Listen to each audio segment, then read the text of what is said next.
Welcome back. स्वागत है आपका चेक पॉइंट फायरवॉल सीरीज के लेक्चर नंबर 15 में। और आज की इस लैब में हम कंप्लीट करेंगे यूजर बेस्ड ऑथेंटिकेशन फायरवॉल पे अपने। जब मैंने बात की थी कि डिफरेंस क्या है सिस्को और चेक पॉइंट फायरवॉल के बीच में, तो एक डिफरेंस ये भी है कि चेक पॉइंट जो है यूजर बेस्ड ऑथेंटिकेशन सपोर्ट करता है, बट एएसए आपका यूजर बेस्ड ऑथेंटिकेशन सपोर्ट नहीं करता है। तो वो चीज हम आज अपनी इस लैब में देखने जा रहे हैं।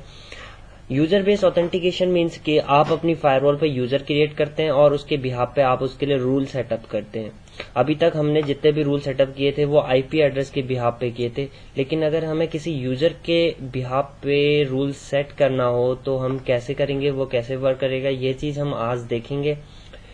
ओके, अगर हमारे पास लेट सपोज यूजर काफी कम है, लेट सपोज 10 to 15 यूजर्स हैं, तो नॉर्मली हम यूजर जो है अपनी फायरवॉल पे क्रिएट कर सकते हैं। एटलीस्ट अगर 100 भी है तो भी कोई इश्यू नहीं है, आप मैनुअली 100 क्रिएट कर सकते हैं। लेकिन अगर आप बड़ी ऑर्गेनाइजेशन में काम कर रहे हैं जहां पर कि आपके 1000, 10,000, 20,000, 30,000 लाइक इतने यूजर हैं, तो ऐसी सिचुएशन में आपके पास सॉल्यूशन आता है, वो कहलाता है आपका एलडैप।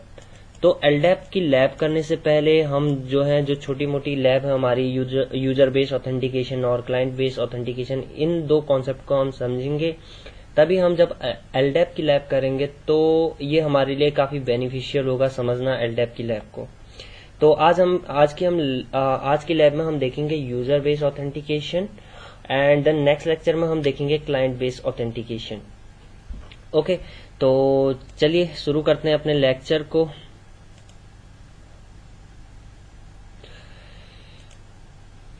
तो दोस्तों ये रहा हमारा लैब सेटअप। ये मेरी स्टैंड अलोन फायरवॉल है। मैंने यहाँ पे डिस्ट्रीब्यूटेड डिप्लॉयमेंट नहीं किया क्योंकि वो जो है काफी रैम कंज्यूम करता है। मेरे पास एक गेटवे और अलग मैनेजमेंट सर्वर होना चाहिए, तो दोनों मतलब काफी रैम कंज्यूम करते हैं, तो इसलिए अपनी लैब के लिए मैंने स्टैंड अलोन फायरवॉल यहाँ पे डिप्लॉय किया हुआ है। ये as a management plus gateway काम करेगा।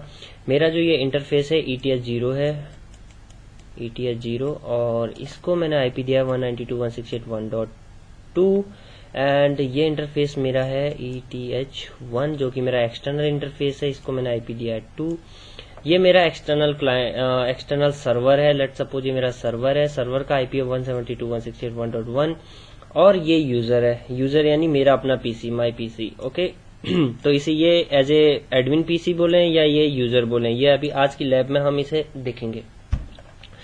तो करना क्या है दोस्तों कि मैं अपने पीसी से, या हम ये कहें कि यूजर 1 जो है अपनी पीसी से इस सर्वर को जो कि आउटसाइड पे है, इस सर्वर पे एक्सेस करना चाहता है, लेकिन एक्सेस करने से पहले उसे फायरवॉल से होकर गुजरना होता है।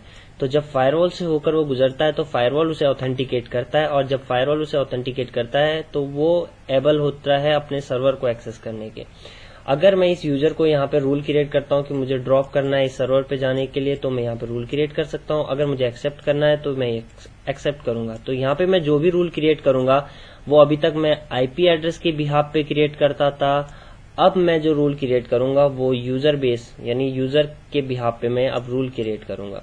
तो that's the beauty of Check Point firewall. और देखते हैं इसे अब प्रैक्टिकली अपनी लैब पे आते हैं और देखते हैं। तो दोस्तों मेरा अपना पीसी जो है वो है आपका 192.168.1.10 आईपी जो मैंने दिया हुआ है, और उसे हम ये कह सकते हैं कि यूजर 1 का पीसी है। एंड जो फायरवॉल की अगर हम बात करें तो फायरवॉल ये रहा हमारा, मैनेजमेंट के नेम से मैंने यहाँ पे बनाया हुआ है। और जो मेरा क्लाइंट है 172.168.1.1 वो मैंने विंडोज XP जो है अपने वर्चुअल मशीन पे इंस्टॉल किया है, और उसे मैंने आईपी दिया हुआ है इससे मैं आईपी दिखाता हूँ। इसे मैंने आईपी दिया 172.168.1.1। ओके, तो आप देख सकते हैं प्रैक्टिकली ये रहा आईपी 1.1। ठीक है, मैनेजमेंट को मैंने जो इंटरफेस दिया है मैं दिखाता हूँ।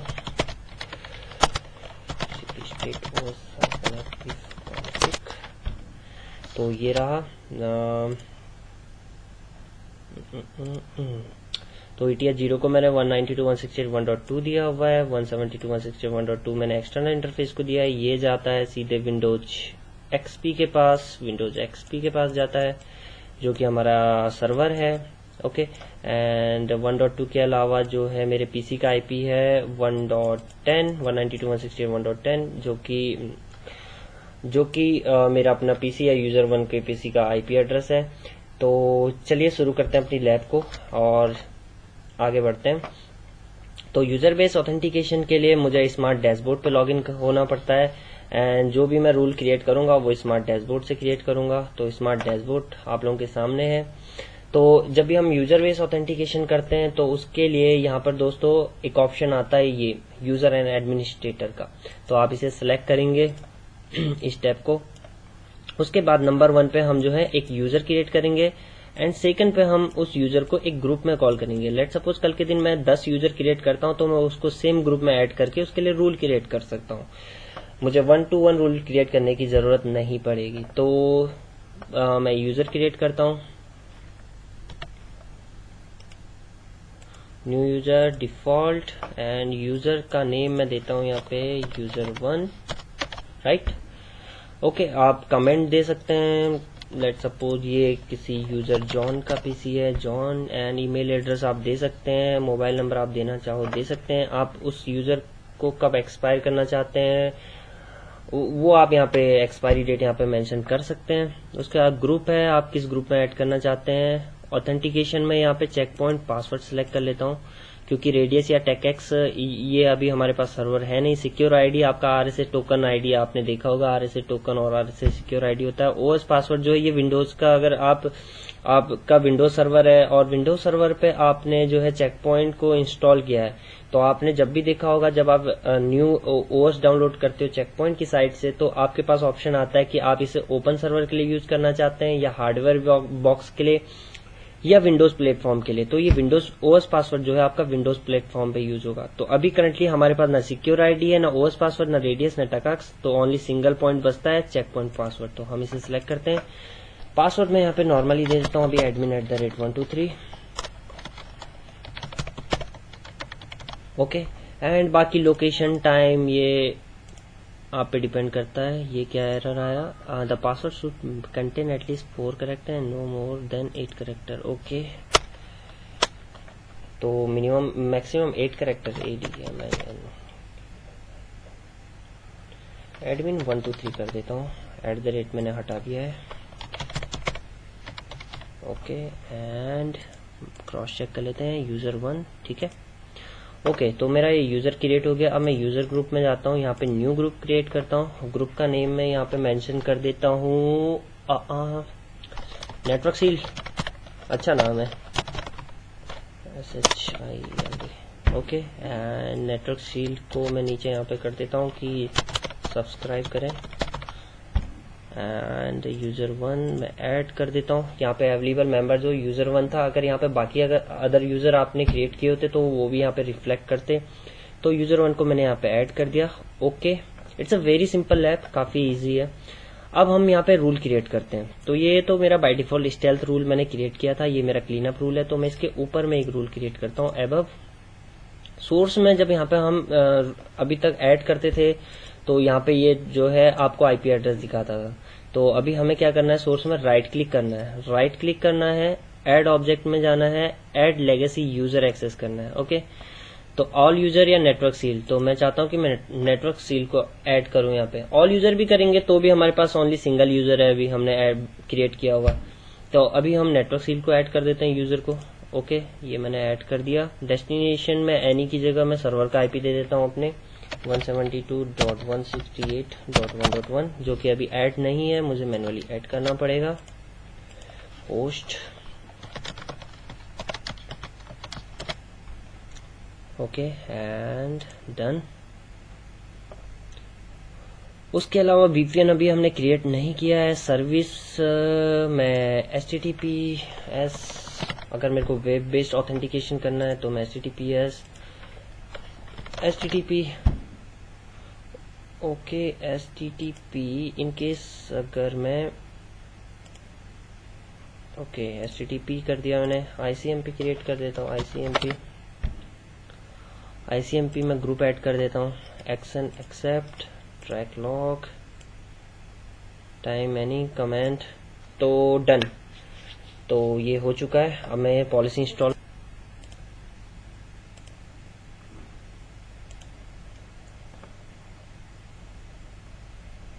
ओके, तो जब तक पॉलिसी इंस्टॉल होती है मैं वीडियो पॉज कर लेता हूँ। ओके, सो पॉलिसी पुश फेल्ड, और रीज़न ये है कि यहाँ पे यूज़र ऑथेंटिकेशन सेलेक्ट करना भूल गए थे। तो यहाँ पे एक्शन लेगेसी, हमें यूज़र ऑथेंटिकेशन करना है तो यूज़र ऑथेंटिकेशन, क्लाइंट ऑथेंटिकेशन करना है तो क्लाइंट, एंड सेशन ऑथेंटिकेशन करना है तो सेशन ऑथेंटिकेशन। तो आज की इस लैब में हम यूज़र ऑथेंटिकेशन कर रहे हैं, तो यूज़र ऑथेंटिकेशन को हम यहाँ पे सिलेक्ट करेंगे। अब हम पॉलिसी पुश करेंगे तो वो सक्सेसफुली आपका पुश हो जाएगा। ओके, तो पॉलिसी पुश करते हैं। ओके, सो पॉलिसी इंस्टॉलेशन डन, और अब हम क्रॉस चेक करते हैं कि क्या जो लैब सेटअप हमने किया था वो सक्सेसफुली हुआ है या नहीं हुआ है। तो कंफर्म करने के लिए हम चलते हैं cmd यानी कमांड प्रॉम्प्ट में, क्योंकि ये हमारा होस्ट है जो कि हमने यूजर 1 जो हमने नेम दिया था, जो कि हमारा खुद का पीसी है और यूजर भी है। तो अब हम यहाँ से जो हमारा एक्सटर्नल सर्वर है उसे हम टेलनेट करके देखते हैं। तो टेलनेट कि हमारी वो सर्विस रन हो रही है या नहीं हो रही है। टेलनेट करते हैं अपने सर्वर को, एक्सटर्नल सर्वर को। 172.168.1.1 था IP. Okay, just a minute, and 443, एक मिनट। Telnet at internal action program batch file. Okay,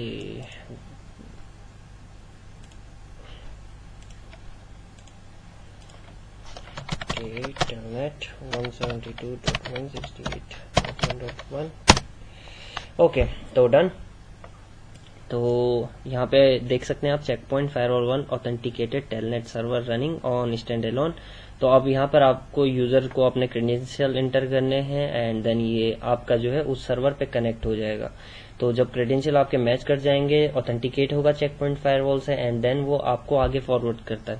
तो यूजर हमने क्रिएट किया था, मैं यूजर नेम फिलहाल भूल गया हूँ, मैं यूजर एक बार देख लेता हूँ। Okay, user 1 comment zone. Okay, user 1 and zone, user 1 password admin 123। Okay, तो आ रहा है user 1 authenticated by firewall 1 authentication. तो अगर हमारा वेब सर्वर होता तो ये रीडायरेक्ट कर देता आपको सर्वर पे। तो अभी जो है कनेक्शन ये फेल दिखा रहा है, क्योंकि जो हमारी सर्विस है, जो हम वेब सर्वर है, वो हमारा प्रॉपर क्रिएट नहीं है, ओनली विंडोज एक्सपी है, इस वजह से ये कनेक्शन लॉस दिखा रहा है। तो अगर आपके पास लाइव कोई सर्वर है, वेब सर्वर है या कुछ भी ऐसा सर्वर है, तो आप ऑथेंटिकेट कर सकते हैं यहाँ पे। तो हमारा जो काम था, जो प्रॉपर जो हमने चेक करना था, वो बस यहाँ तक था, ओनली इतना पार्ट कि हमारा फायरवॉल ऑथेंटिकेट कर रहा है या नहीं कर रहा है। तो यहाँ पे ऑथेंटिकेटेड हो चुका है, एंड बाकी ये सर्वर का इश्यू है। तो दोस्तों, आज के इस लेक्चर में आपने देखा यूजर बेस्ड ऑथेंटिकेशन। अब नेक्स्ट लेक्चर में हम देखेंगे क्लाइंट बेस्ड ऑथेंटिकेशन, कि जब आपका सर्वर, मैं आपको बता दूं कि जब आपका सर्वर जस्ट नेट, ओके,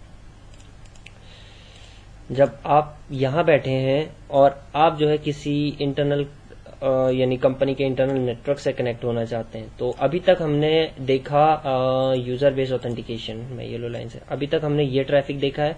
अब नेक्स्ट लेक्चर में हम जो देखेंगे वो ट्रैफिक होगा यहाँ से यहाँ की तरफ को। ओके, तो इसे कहते हैं हम क्लाइंट बेस्ड ऑथेंटिकेशन, कि हम क्लाइंट हमसे ऑथेंटिकेट हो रहा है, और ये होता है हमारा यूजर बेस्ड ऑथेंटिकेशन। ओके,